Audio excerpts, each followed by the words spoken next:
Hello friends, मैं हूं Anuj Mittal and welcome to my channel mechanical gate guru. Gate crash course mechanical last 25 days score 60 plus. Friends, हमारा subject चल रहा है heat and mass transfer, जिसमें हम फर्स्ट चैप्टर कंडक्शन पढ़ रहे हैं। 10 क्वेश्चन हम लोग टोटल सोल्व कर चुके हैं। अब देखते हैं 11th क्वेश्चन क्या कहता है। देखिए फ्रेंड्स, 11th क्वेश्चन 2004 में 1 मार्क का क्वेश्चन पूछा गया है।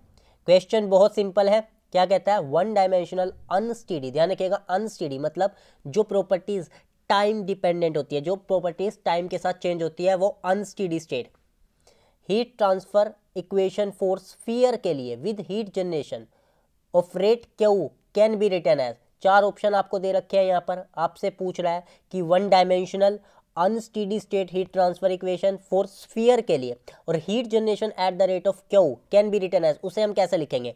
अब देखिए, इसका जो राइट आंसर है, यहाँ पर ध्यान से देखिए, one dimensional unsteady state heat transfer equation spherical coordinate system, unsteady भी है और हीट भी जनरेट हो रही है। अब यहाँ पर देखिए 1/r² curly by curly r square curly t by curly are plus का Q by k is equal to 1/α curly t by करली टी।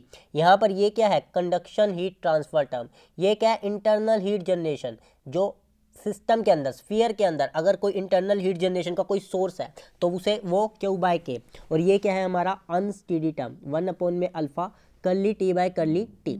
तो यहाँ पर राइट ऑप्शन क्या हो जाएगा इसका? बी आंसर इसका राइट आंसर हो जाएगा। तो यहाँ पर 1/r² curly by curly r square curly T by curly are plus का Q by k 1/α curly T by curly T. अब देखिए, गेट 2020 के लिए क्या इंपॉर्टेंट है, आपको ये इक्वेशन याद नहीं रखनी। पहले मैं बता दूं आपको, ये जो इक्वेशन मैंने अभी बताई है 1.11 का भी, आपको ये नहीं याद रखना, आपको स्टैंडर्ड फॉर्मूला याद रखना है, ताकि कुछ भी पूछा जाए तो आप इजिली स्कोर कर पाओ।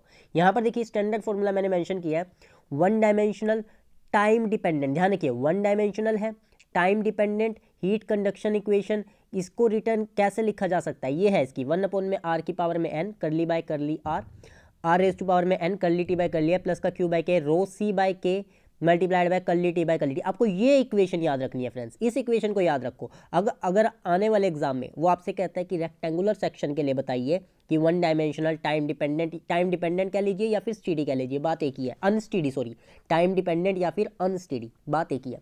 तो उसके लिए आपसे अगर रेक्टेंगुलर सेक्शन के लिए पूछ लिया जाए तो n की वैल्यू को आप इसमें 0 पुट कर दो। अगर वो सिलेंड्रिकल सेक्शन के लिए कहता है तो n की वैल्यू को 1 पुट कर दो। अगर वो स्फेरिकल सेक्शन, जैसे कि इस क्वेश्चन में पूछा है, तो n की जगह आप 2 पुट कर दो। यहाँ पर देखिए, स्फेरिकल में रखेंगे 1/r² curly by curly are, n की जगह पर यहाँ पर भी 2 रख दिया, तो ये आपकी इक्वेशन बन जाएगी। और ये रो सी बाय के, ये क्या होता है? अल्फा होता है। इसे भी मैंने मेंशन किया हुआ है यहाँ पर देखिए, अल्फा क्या होता है? के अपॉन में रो सी। ये क्या होता है फ्रेंड्स?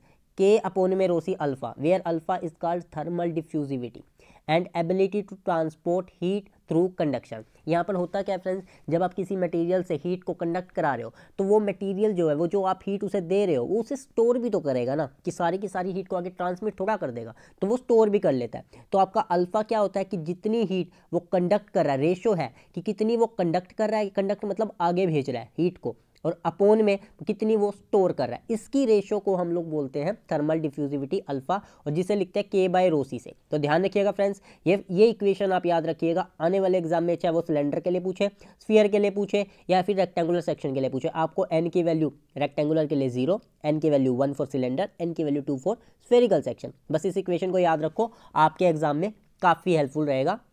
चलिए, ओके फ्रेंड्स, इस वीडियो में इतना ही। Best of luck and thank you for watching.